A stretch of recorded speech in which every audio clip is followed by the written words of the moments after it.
Hey, first grade. It's time for another episode of Learning with Mr. J while he teaches out of his bedroom. Crazy, crazy stuff.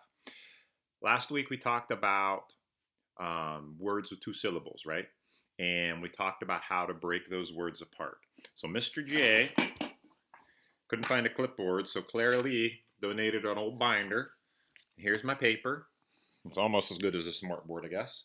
And let's start with the word backstop. I would like you to say that quickly. Backstop. If we looked at the magnet letter boards we used to have, and we had the barnyards, remember we said move the letters down to the barnyard? If you remember, your barnyard actually had two barnyards. That was for when we did multi-syllable words. So when you do these words, if it helps you, you could draw little barnyards and you can say backstop, and that will help you break it apart into syllables. So now we need to do the first syllable. What was that first syllable? Back. Back. Back. Okay.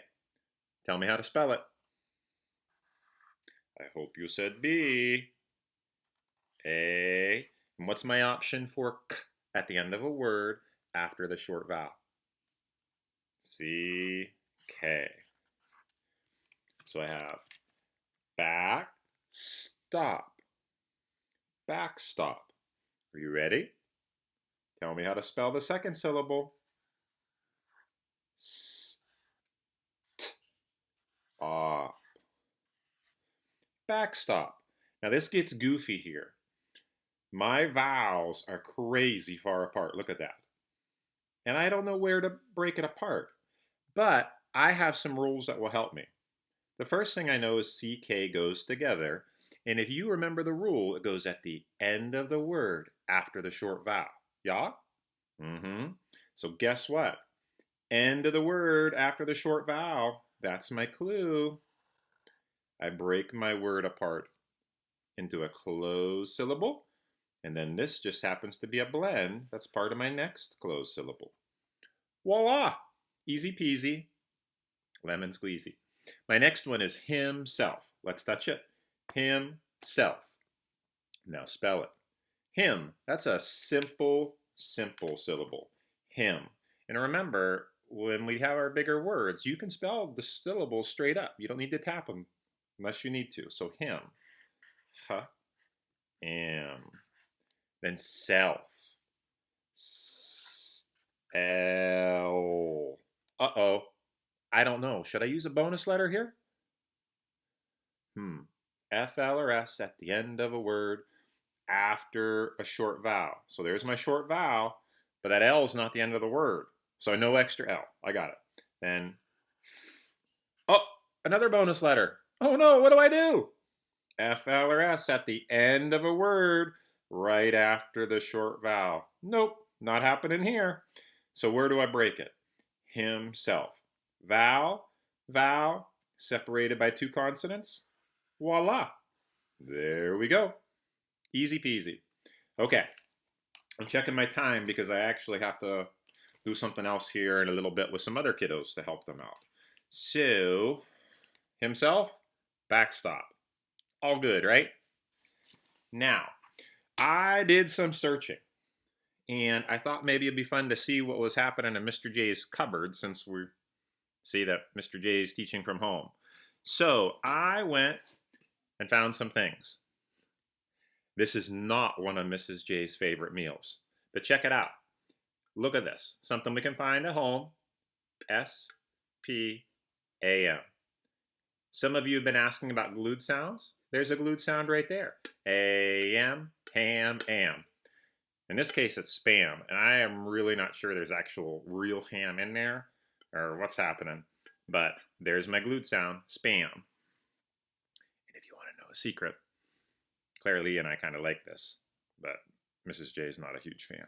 So bye-bye, spam. Now, check it out. Voila. Chicken flavored stuffing mix. There's a couple things happening in our chicken. If I checked it for syllables, I would say chicken. So 2 syllables. If I look right here, I will zoom into the chicken. there's a CK. So that means that vowel has to be short, right? So if I swoop this, I would go chicken. Chicken. Not too bad. So we'll put our chicken stuffing away. How many of you like stuffing? Okay. Oh, check this guy out. Claire Lee loves rice. Loves it. And I see a couple things right here. First, it's a special kind of rice called Spanish rice. When you look at Spanish, again, more than one syllable. I'm not sure where to break this apart, though. Look for some evidence that would support your thinking. Spanish. Oh, you see an AN? I do. So I'm going to see if I can box that with my marker. Boy, Mrs. J is going to be wondering why there's all kinds of evidence on our food now. So Span-ish. Well, this AN is not one of my options for a long vowel. So that means it's closed in, right? So I'm going to swoop at the end of my AN. So it's closed syllable, short vowel. Span-ish. Check it out. Easy, huh? Now, if you look down here, this is the word rice. You see the vowel neighbor E? R-I-S. Rice. So I don't think that's going to show up really at all, but I underline it and say vowel neighbor E. Mr. J picked the wrong color marker to use with Spanish rice. Let's look right here. Let's see. You can vote. Do you want to do taco or cheesy skillet beef? Yeah, cheesy skillet creamy beef stroganoff. What do you think? Let's hang with the tacos for a second. Taco? Look right there. There's the word dinner. Do you see my two consonants in the middle? That's where I break it. Din-ner. And in this case, I have my ER R-controlled vowel. So that's a different kind of syllable you'll learn about in second grade. Din-ner. Kit, oh, why did they decide to use a K instead of a C, I wonder? Do you remember? K takes I and E. C takes the other three. Okay? Come down here to soft. There's my F, but it's not a bonus letter because check it out. It's not at the end. Okay. Anything else we can check out there? Nah. Okay. Cheesy skillet. I want you to focus on skillet. And that's kind of crazy, that printing they used. So Mr. J will write skillet on the bottom. Give me a second. Okay. S-K-I-L-L-E-T.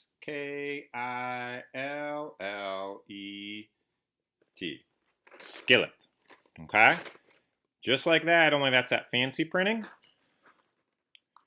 Here's skillet.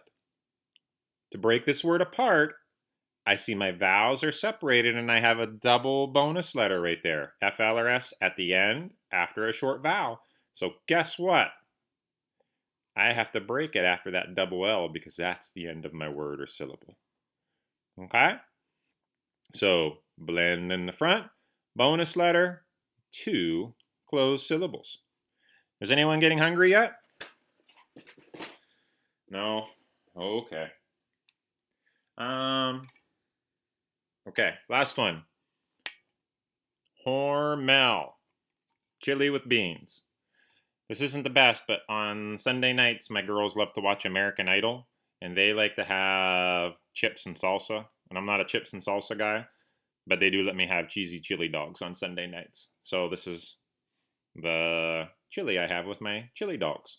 So when I look at Hormel, there are two consonants separating my vowels. Do you see that? So I swoop and swoop. I break it at the consonants. Now, moving forward, fast as a fox. This week, that was a pretty fun review. I think I might have to eat some of this stuff now. We're going to work with two syllables, but one of them is a vowel neighbor E. So, I have this word, mistake. Mistake. mistake. And when I mark it, or write it rather, this is what it looks like. And when we say things in our language, sometimes we say them fast or pronounce them a little different. So this might be hard to hear. Some of you might want to say mistake, like a steak you put in the ground or a steak you would eat, like a piece of meat. But in reality, if I look at Mr. J's rules, check it out. Vowel, vowel, separated by my two consonants. So my syllables are actually miss, take.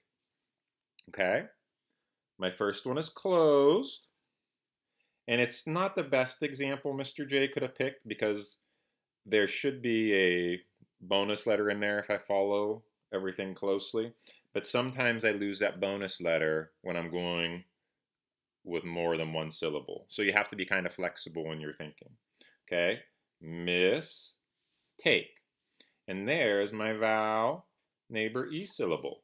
Mark it with a macron, cross out that E, and this is my closed syllable. Mistake. Let's see if Mr. J can do a better example. This is a hard one. I want you to say concrete. Concrete. Let's do the first syllable, okay? Con. Uh-oh. I got some options. Who takes O? K takes I and E. C takes the other three. So con. My next one is crete. Crete. Again, I don't know what to do. Should I use a K or should I use a C? Well, Mr. J told you in first grade, no K blends. We don't got them. So the only thing I can use is C. So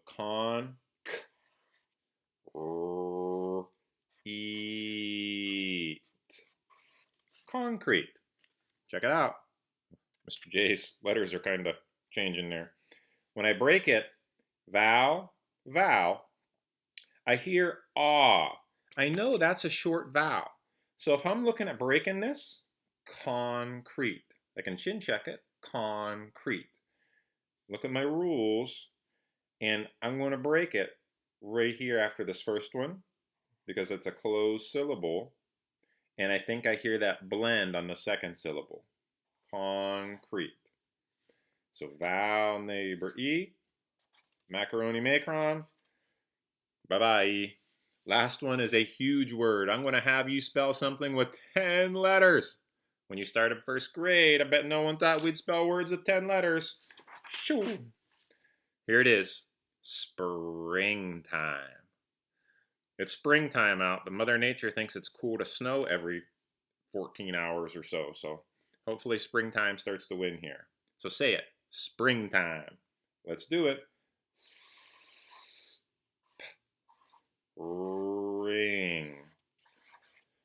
Okay, spring. When I look at spring, I have a glued sound and a big blend in the front. Springtime. I'm. And I know that E has to be on the end because I hear I saying its long sound, and the only option I have is vowel, neighbor, E. Springtime. Big word to break. My vowel is part of this glued sound, so I cannot break that glued sound apart. So I have to decide to break it between the G and the T. Alrighty, that's a pretty long video. Now that you saw Mr. J, what he has in his cupboards, and you know a little bit about breaking closed and vowel neighbor syllables apart, I'm going to let you go. Again, just like last week, we're missing you like crazy and loving you, and we get messages from your parents that you're still digging in and working hard, and we cannot tell you how proud we are of you. So, I'll leave you with this. Are you ready? So, you are loved. Miss you. Be good. And one way or another, we're going to see each other soon, okay? Bye-bye.